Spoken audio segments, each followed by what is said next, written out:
আসসালামু আলাইকুম, welcome back to my channel flavour Bangla. আমি শান্তা আজ আপনাদের জন্য উপস্থাপন করব অথেন্টিক পদ্ধতিতে মাত্র 3টি উপকরণ দিয়ে নারকেলের নাড়ু। কিভাবে খুবই সহজভাবে 3টি উপকরণ দিয়ে এই নারকেলের নাড়ু তৈরি করা যায়, আমি সেই পদ্ধতিটি আপনাদের সাথে শেয়ার করব। এই নারকেলের নাড়ু তৈরি করতে যে অনেকেই অনেক সময় চাল ভাজা গুঁড়া বা মুড়ির গুঁড়া মিশিয়ে থাকে, ওইটা আসলে অথেন্টিক পদ্ধতি নয়। শুধুমাত্র অল্প কিছু উপকরণ দিয়ে যে পদ্ধতি আজকে আপনাদের সাথে শেয়ার করব, সেটি অথেন্টিক পদ্ধতি।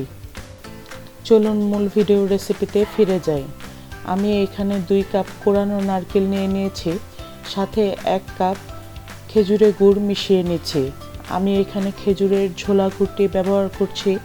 আপনারা চাইলে খেজুরের চাকা গুড় গুলিয়ে নিয়ে তারপর ব্যবহার করতে পারবেন। এখানে কিন্তু আখের গুড় বা তালের গুড় ব্যবহার করলে নাড়ু ভালো হবে না, নাড়ুর জন্য খেজুরের গুড়টি লাগবে। তারপর কোরানো নারকেল ও খেজুরের গুড় খুব ভালো করে মিলিয়ে নিচ্ছি। এমনভাবে মিলাতে হবে যেন নারকেল থেকে পানি ছেড়ে দেয়।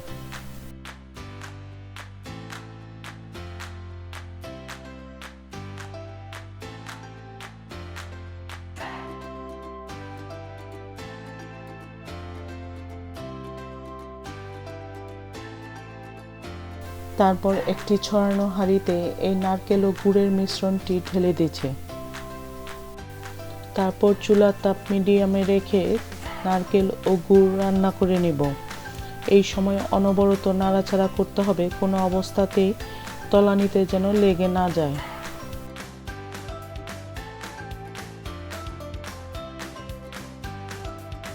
আর দ্রুত পানি শুকিয়ে ফেলার জন্য চুলার তাপ বাড়িয়ে দেওয়া যাবে না, তাহলে কিন্তু তলানিতে লেগে নারকেল পুড়ে যেতে পারে।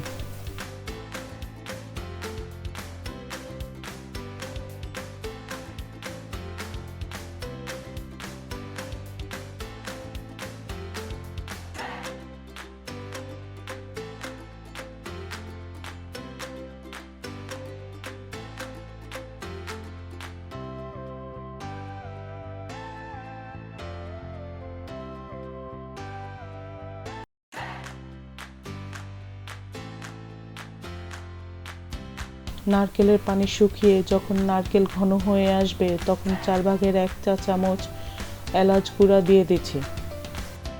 এই এলাচ গুঁড়া দেওয়ার ফলে খুবই সুন্দর একটি ফ্লেভার অ্যাড হবে। তারপর আরও নাড়াচাড়া করে নারকেলগুলিকে আরও রান্না করে নিচ্ছি।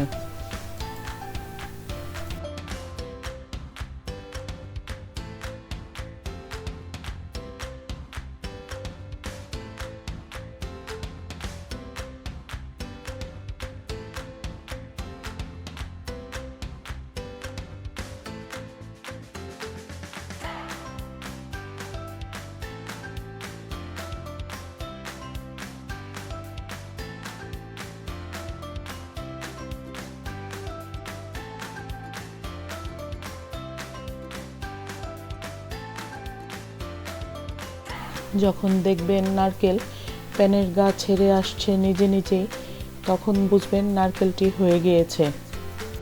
এই পর্যায়ে আমি চুলার তাপ বন্ধ করে দিয়ে নারকেল অন্য একটি প্লেটে ট্রান্সফার করে নিচ্ছি। তারপর হাত ঠান্ডা পানি দিয়ে ভিজিয়ে গরম অবস্থাতে নারকেলগুলোর নাড়ু তৈরি করে নিচ্ছি।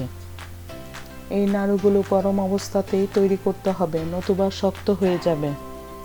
এভাবেই আমি সবগুলো নারকেলের নাড়ু তৈরি করে নিয়েছি।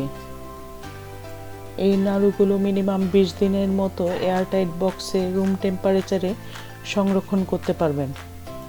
দেখলেন তো কত সহজেই নারকেলের নাড়ু তৈরি হয়ে গেল। আমার চ্যানেলে বিভিন্ন ধরনের মেন ডিশ, ডেজার্ট, কেক ও স্ন্যাক্সের রেসিপি রয়েছে, আপনারা ঘুরে এসে দেখতে পারেন। রেসিপিগুলো আপনাদের আশা করছি খুবই ভালো লাগবে। আজকের ভিডিওর রেসিপিটি যদি আপনাদের ভালো লেগে থাকে, তাহলে প্লিজ লাইক, সাবস্ক্রাইব এবং শেয়ার করবেন। পরবর্তী ভিডিওর নোটিফিকেশনের জন্য পাশে থাকা বেল আইকনটিতে ক্লিক করে রাখবেন। আজকের মতো এখানেই শেষ করছি। সবাই ভালো থাকবেন, সুস্থ থাকবেন। আল্লাহ হাফেজ।